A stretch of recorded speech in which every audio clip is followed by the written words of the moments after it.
Hey everyone. As many of you know, October is Breast Cancer Awareness Month, and I was diagnosed with breast cancer back in May, so I thought this would be a good opportunity to speak to you all about breast cancer and my experience, what I've been going through. And tomorrow is my last day of chemo, so I thought that was another good reason to just reach out and just kind of share my story for anyone that wants to listen. If you don't want to, you don't have to. Won't hurt my feelings. So I had went in for my routine mammogram. I've gone every year since I was 40 years old. And they had called me back right away and said that they found something that they wanted to have me come back in and do a spot mammo and an ultrasound. And I thought, no big deal. I've had an ultrasound before because I have a cyst. And so I wasn't really thinking too much about it.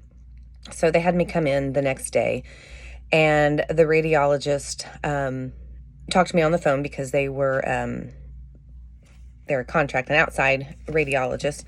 They weren't on site at the hospital. And she called me while I was at the hospital and told me that she was very concerned and that I needed a biopsy. And I had asked her, is this something that you have seen become cancer before, or turned out to be cancer? And she said, yes, I have. And she said, but I also have seen where it isn't. And she asked if I was diabetic. And I said, no, I'm not. So she basically she told me to prepare for the worst and to hope for the best. So immediately I was very concerned. So was my husband, my parents, and we just kind of had to wait until we had to get that biopsy. So the pathology reports of the biopsy came back 1 month to the day after my 46th birthday. So May 13th. The pathology report came through my chart, which many of you know is where you go online and you find your records, has all your test results and everything. That's where my diagnosis came from. So I happened to be at work. The pathology report came through, and I read that I have invasive lobular carcinoma metastatic to the axillary lymph node. And immediately I'm just shaking all over. My whole body is shaking. I'm at work. I'm getting this information from a computer, not my doctor, and I'm scared. What do I do? Well, luckily, Dr. Walsh happened to be in the doctor's lounge during that time, so I just kind of bombarded him and crying mess and go in there and have him read my pathology report. And I ask him, is this what I think it is? And he says, yes, this means you are positive for breast cancer. And he said, now you're going to have other tests that will tell you, what kind of cancer it is, whether or not it's estrogen and progesterone fed, is it genetic, all kinds of things, what grade it is, what type it is. And then he told me, he's like, this isn't your grandmother's breast cancer. He said, breast cancer treatments have come a long way since, even in the last 10, 20 years, they've come a long way. When I say my grandmother's breast cancer, my grandmother never had breast cancer, just a figure of speech. So I still wasn't feeling very positive. I was terrified. So I left work, texted Dave, tried to call him. He was out mowing. Finally got a hold of him, and I just told him, I need you to come home. So I told him, and we were just, freaking out. What do we do? What is happening? So my parents were on their way home from Tennessee, and I knew they'd be getting home about that time. So we kind of loitered around town and actually got right behind them on Main Street and stopped by my parents and told them the news. So that was a very hard day for all of us. And I especially felt terrible for my mom and dad, because nobody wants to hear that, especially if it's your kid. I know how I would feel if it was one of them or my siblings. So the next few weeks, they just kind of flew by.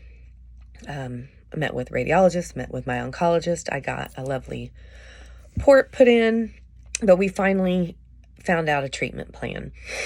And if anyone out there is recently diagnosed with breast cancer, I know someone who is, the worst, absolute worst part of all of this was the first probably month before you know what's going on, before you meet with your oncology team and find out what your plan is. That is the most terrifying. And we had found out that I had to get a PET scan. That day was horrendous. PET scan came back clear. Then at a second opinion that we got just to make sure that we were on the right path for my treatment, the radiation oncologist thought he saw something in my MRI and on my sternum. So that warranted a bone scan. So again, we're like, what's happening? You know, am I going to have it in my bones?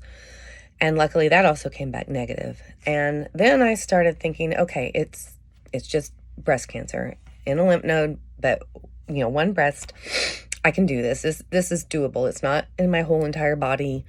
This is doable.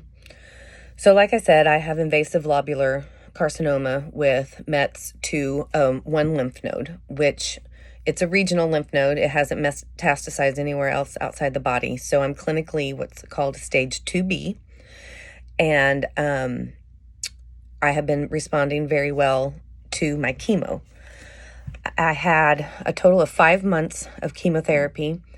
The first 2 months were every 2 weeks of a dense dose of a drug that they call AC, which most cancer patients, anyone that knows it knows they call it the red devil. It's a bright red color. It infuses for about 10 minutes, and it is the chemo that makes you lose your hair, and it is very potent, and it makes a lot of people very sick. I have been very fortunate in my chemo.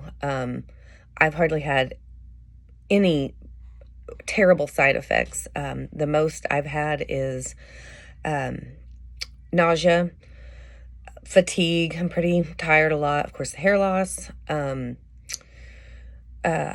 I've got some neuropathy in my foot. I've had low white counts and red blood cells. So I've got some anemia. I've got some neuropathy. But I didn't have any vomiting except one time when I was trying to talk to Dave and I was taking a pill at the same time, and I got sick right then and there, and he freaked out, and I was like, it's okay, I'm fine. It's just I choked on a pill. So that's the only time I got throw up sick. So that was good. The emotions have been probably one of the worst for me. Fighting through those emotions of sadness and fear of the unknown, and just all kinds of crazy emotions. And that's another thing, my body is going through menopause because of the chemo. So on top of everything else that I'm feeling, I'm feeling those effects too. So ladies, I know you understand, some of you understand what that's like. And yeah, it's kind of a bummer sometimes. Oh, and hot flashes. Yeah, I get those pretty bad. So the first 2 months were the AC, and then the last 3 months I've been on a drug called Taxol. And it's been supposed to be a lot easier than the AC, and it has been for the most part, way better than the AC. It's just a longer frame, and I'm doing that weekly. So it's been a long time.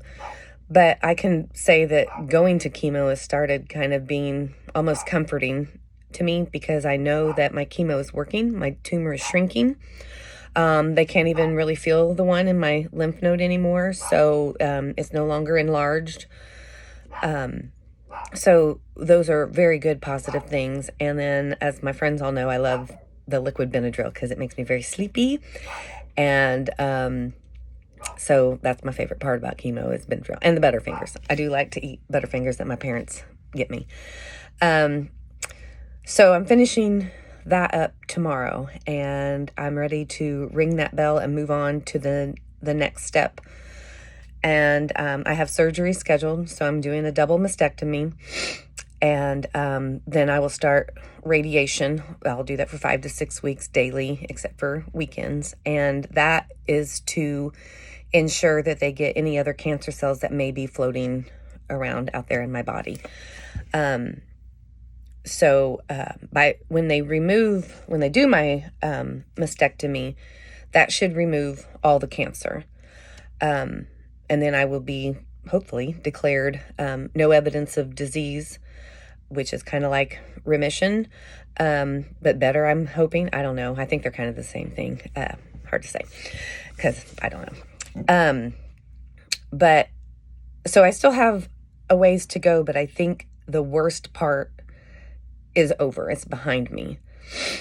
And I'm ready for surgery. I'm ready to get this out of me and just to move forward. I'm ready to get back to a normal life, to feel better again. That's another thing that chemo takes away, like your taste. Doesn't really take it away. And people say it's a metallic taste, but to me, it's not metallic. It's just crappy. It just tastes like crap or sour. I don't know. It's not good. So a lot of food doesn't taste very good, except anything with sugar. Hence weight gain. And as my parents and my husband can attest, that is driving me absolutely nuts. But oh well, that's a whole nother thing. So that has not been joyous, trying to find things to eat that make you want to eat it. That's kind of crummy. But soon chemo will be out of my body and I will be back to normal. Well, we hope. And through all of this, I managed to make an amazing friend. Her name is Emily Pigman. I know Emily's probably out there.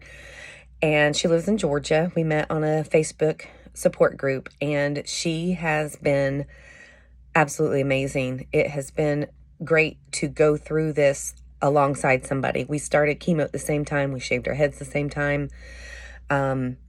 She's just a little bit ahead of me. She'd already had her surgery, so she starts radiation sooner, but I wish her all the best, and we will still talk every day because she's got to help me through my next couple of steps. So Emily has been a huge light in all of this, and one of these days, hopefully this spring, we are going to meet up, and I know we will be best friends forever. My mom and dad have been just amazing through all of this. There is no way that I could have got through any of this without them. Along with all the stuff that was going on with me.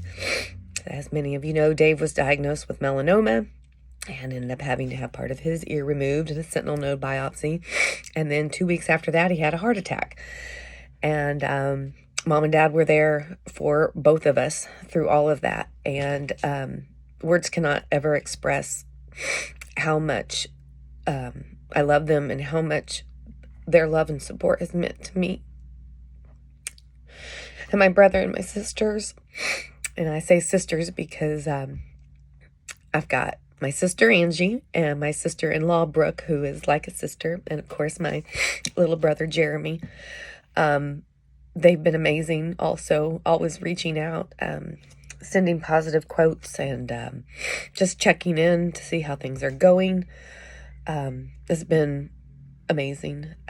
All my family, aunts, cousins, my cousins out in California, they post pictures on chemo days of them outside my window, and I love that. And my other little cousin, Aiden, he has been playing football in my honor, and he has breast cancer sleeves, and he put my name on his shoe the other day in pink to support me. All my friends out there,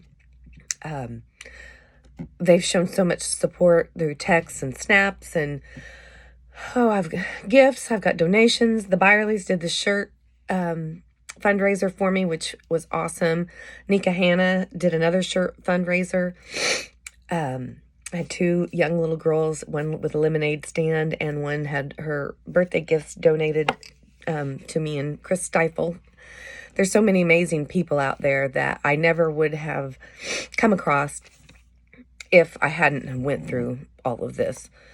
So, in a way, I mean, that is a blessing. That is one of the best things to come out of this. My husband has been fabulous. I know that there are days that I'm not the easiest to be around. He has really picked up on doing things around the house, going to the store, cooking supper. He tries to find things for me to do to get me out of the house when I'm feeling like it. He's just a great guy. He's been a huge support, and I couldn't have done it without him either. So just a reminder to everyone that get your mammos, because early detection is the key. It really can't be prevented. I think if you're going to get it, you're going to get it. Mine is hormone fed, so I'll be taking a hormone blocker for the next 10 years to make sure that I don't have a reoccurrence. It's supposed to help stop the any reoccurrence. So I'll still be doing this 10 years from now, but at least it's preventing any reoccurrence. They also say positivity is the key. Your attitude makes a huge difference. And I think for the most part, I've been really positive. I've tried to stay positive, but I'm human, and I do have some days that I'm just not me. And my girls at work, they know those days. They've been there. They've supported me 100% through all of this, and I appreciate them always being there. And I just can't say enough about all the support that I have received in these past 5 months. And this is pretty lengthy, so I probably need to shut her down because I got a big day tomorrow. Got to prepare for that last chemo. So if anyone out there does happen to have breast cancer and wants to reach out, I am no expert, but I'm a good listener.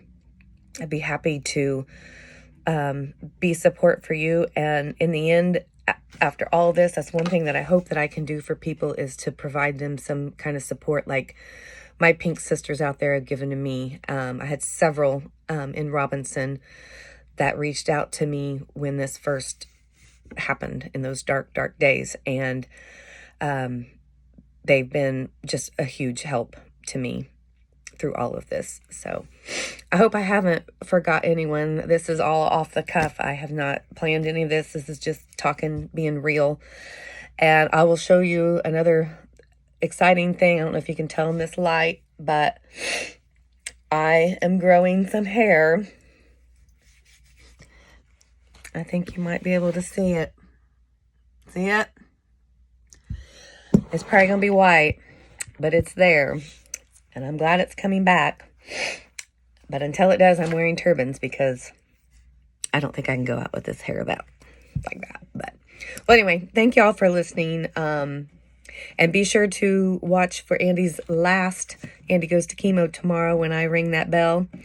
And thanks again to my husband, all my family, my friends, my mom and dad, my BFF out there, Emily. I love you all, and together we will fight this, and I thank you all.